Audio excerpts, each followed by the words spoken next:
Time to pull up a chair. We've got another great story for you today in the rLounge. If there's one thing that I've learned in marriage, it's that you can tolerate a lot in the name of love. You can overlook small annoyances and even bite your tongue when your in-laws say something stupid, because at the end of the day, your spouse is supposed to be in your corner. Today in the rLounge, sometimes you realize you're standing in a boxing ring alone. Father-in-law mocked my job in front of everyone. Wife shrugged it off, so I walked away for good. I've been married to my wife, Sarah, 31 female, for about 7 years. She's a good person, and I've considered our marriage to be pretty strong. To be completely honest, the only major problems that we have in our relationship all seem to stem from her parents. They can be overbearing, and while I often try to put my foot down, my wife enables them. Sometimes she even goes as far as undermining me in front of them, like the time they wanted to stay over while we were doing some remodeling in our house. I told her that it wasn't a good time. The house was cramped enough with all the work that was going on, and having them over would just make things uncomfortable. Of course, she didn't listen to me. I came home one evening to find their cars parked out front and their bags sitting in the living room. I was furious, and we had a big fight about that. She refused to admit that she'd done anything wrong and just kept insisting that they were her parents, never mind that they had 2 other kids in town that they could stay with. I've always tried to enforce solid boundaries between her parents and us, and over the years, a sort of balance has formed. My wife understood that we needed some distance from them, and things seemed to get better in most aspects. There's still one area in which I've always had a problem with them, though. I have an issue with her dad, Richard. Really, he's the one who has an issue with me. He's always been difficult. He's an old-fashioned type of guy who only respects men with solid, dependable jobs, doctors, lawyers, or something equally serious. Anything else, in his words, a waste of time. I, on the other hand, am an animator. I think you can see where this is going, but there's more to it. I actually run a YouTube channel that makes animated content for children. I'm not one of the most popular ones out there. I'm sure you haven't heard of me, but between merchandising and sponsorships, I make more money than most people I know. I definitely earn more than he ever has.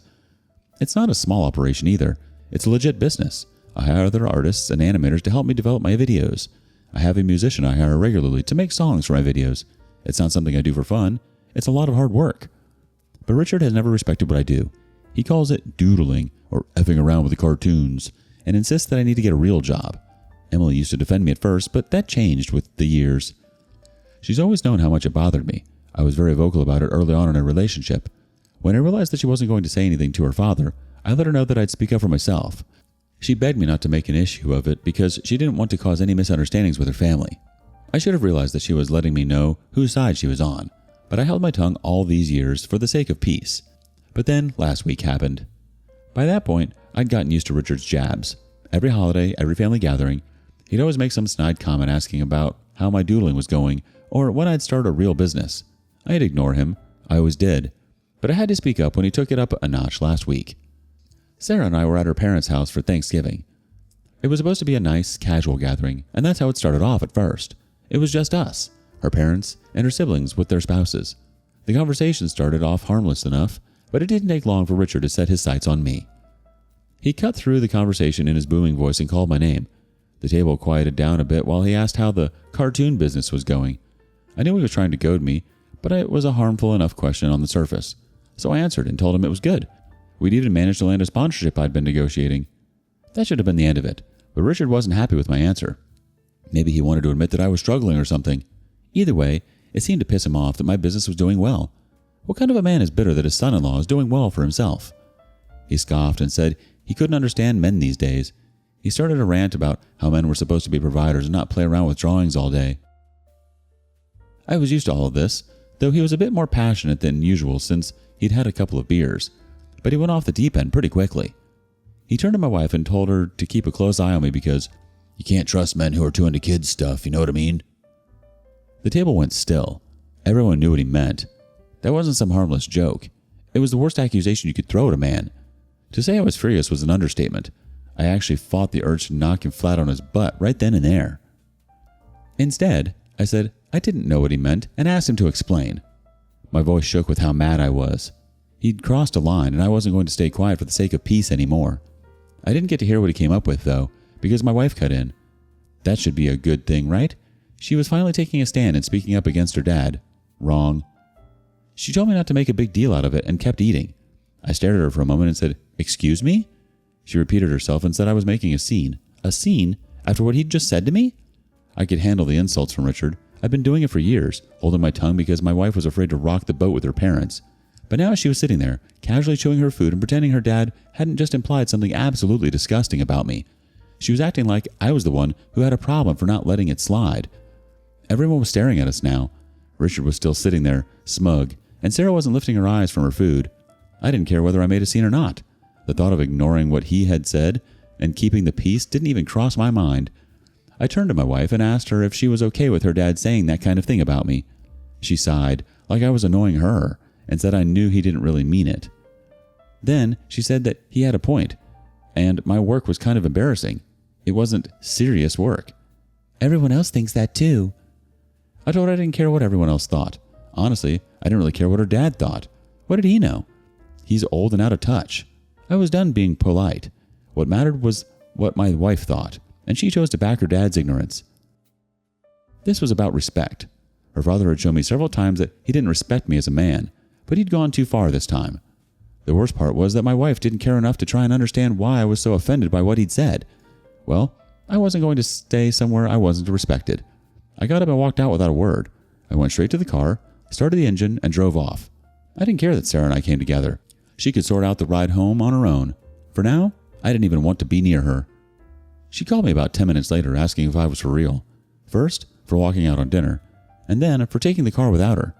I told her that she could get a ride home in a car that was paid for with a real job. She started accusing me of being childish, but I ended the call. When I got home, I took some time to try and calm myself down. I was mad at Richard, sure, but I expected this kind of stupidity from him. He'd gone a bit farther than normal, but it wasn't unusual behavior for him. What really pissed me off was my wife's reaction. I couldn't believe what she was ready to let slide. If she couldn't have my back in front of all those people over something like this, then was she really in my corner? Could I really count on her to take my side when it mattered? I felt like I just found out who she really was. Someone who would watch her dad humiliate her husband and take her dad's side. She got back a few hours later. Her sister had to drive her over. When she came in, she didn't have a word of apology. Not a word about her actions or her dad's. What did she say when she came in? "Thanks for ruining dinner." I lost it. I shouted that her dad had implied something utterly disgusting about me, and she just sat there looking unbothered. Worse, she'd made excuses for him and dismissed me in front of everybody. She said I was overacting, just like I did back at dinner. She said her dad had just made a harmless joke, and everybody understood that except me. Not a single person laughed. Now she was telling me that I had embarrassed her and her parents, that I needed to apologize to them. That was the moment where something clicked. She really didn't respect me a bit. She was trying to walk all over me, and she was inviting her family to do the same thing. I took a deep breath to calm down. I wanted her to understand that I wasn't speaking out of anger now. I meant what I was about to say. I told her that we were done. I wanted her out of the house. She stood there staring at me and said, "You're kidding." I told her I wasn't. She said I was being ridiculous and she'd give me a few hours to cool down. She turned to leave the room, but I got in her way. I told her that I wasn't going to cool down and she shouldn't bother waiting. I told her I deserved a partner who had my back and stood on my side when her family was trying to put me down. I'd swallowed my pride and held my tongue all for the sake of peace, and she repaid me by taking her dad's side when he treated me like garbage. She dismissed me, insulted me, and tried to make it seem like I was the problem. She started yelling, calling me dramatic. She accused me of throwing our marriage away over a comment.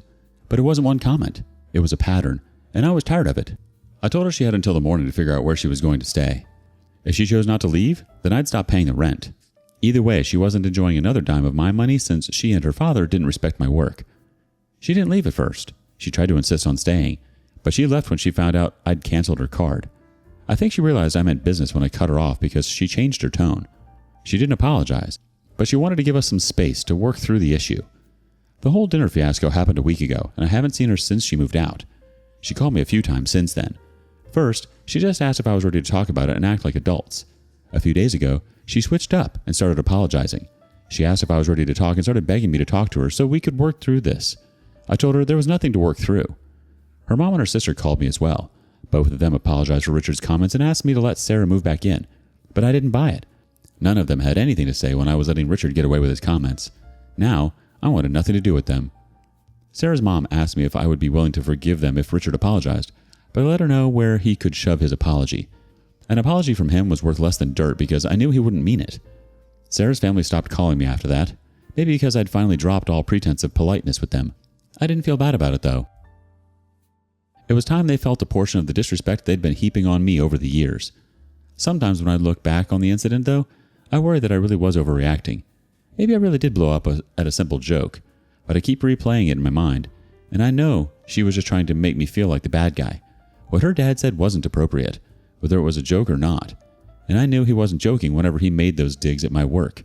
Either way, I won't regret standing up for myself. Update. I didn't mention it in my first post, but I filed for divorce a few days after Sarah moved out. I wasn't going to leave an opening for her and her family to worm their way back into my life. I'd spent years prioritizing a peaceful relationship with them over my own happiness and dignity. No more. Sarah showed up at my door when she got served. She was furious, screaming at me for not even giving us a chance. She accused me of being vindictive and childish. I let her rant until she was out of breath and told her there was no going back for us. It was final, and nothing would change my mind. This wasn't an impulse decision. It was one I'd spent a lot of time thinking about before I pulled the trigger. She started crying after that, insisting that she just wanted us to go back to normal.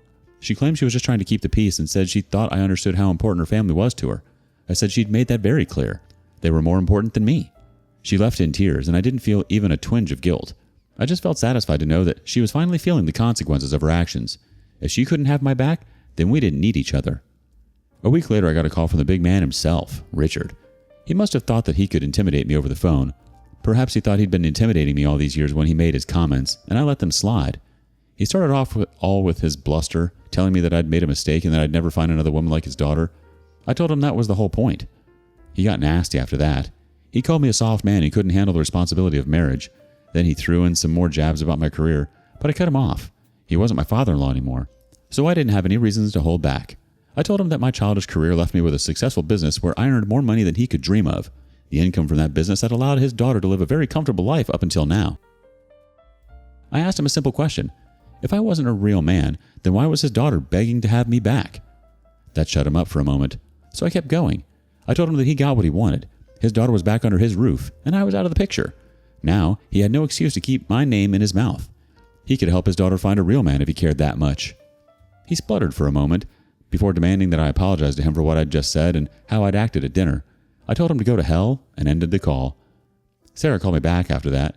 She was furious at how I'd spoken to her dad. I didn't waste much time exchanging words with her. I just told her that I didn't owe him any respect anymore, and I spoke to him the way he'd always deserved. I ended the call after that and blocked her phone number. I was planning to go no contact with her after that, but she had other plans. The divorce went well enough. We didn't have significant assets to split up, and she got some alimony. My lawyer did a good job arguing that she had been willingly unemployed throughout the marriage, and she still had decent job prospects. So I was only stuck paying alimony for a short time while she found her feet. I wasn't completely happy with it, but I could have gone much worse. So I took it as a win.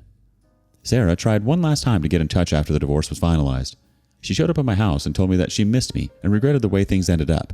She admitted that her dad had been wrong, and she could have done a better job taking my side. I just laughed at her and told her it was way too late for that little epiphany. Then I told her not to show up on my property again or I'd file for a restraining order. She left crying, and I haven't heard from her or seen from her again since then. I haven't heard from anyone else in her family either, and I prefer it that way. I'll keep on succeeding in my career, in spite of what any of them think about what I do. Honestly, the best part of your story was when something finally clicked for you. When you realized she doesn't respect you, never really did, and was perfectly happy to let her family treat you like garbage as long as it kept her comfortable. Good on you for walking away. Richard can go back to yelling at clouds, and your soon-to-be ex-wife can stay curled up in the warm embrace of Daddy's outdated opinions. Think you stayed in that marriage a bit too long. What would you have done? And thank you for joining us today in the rLounge. Be sure to like and subscribe and hit that notification bell so you don't miss out on our next video. Until next time. And please put your chair back where you found it.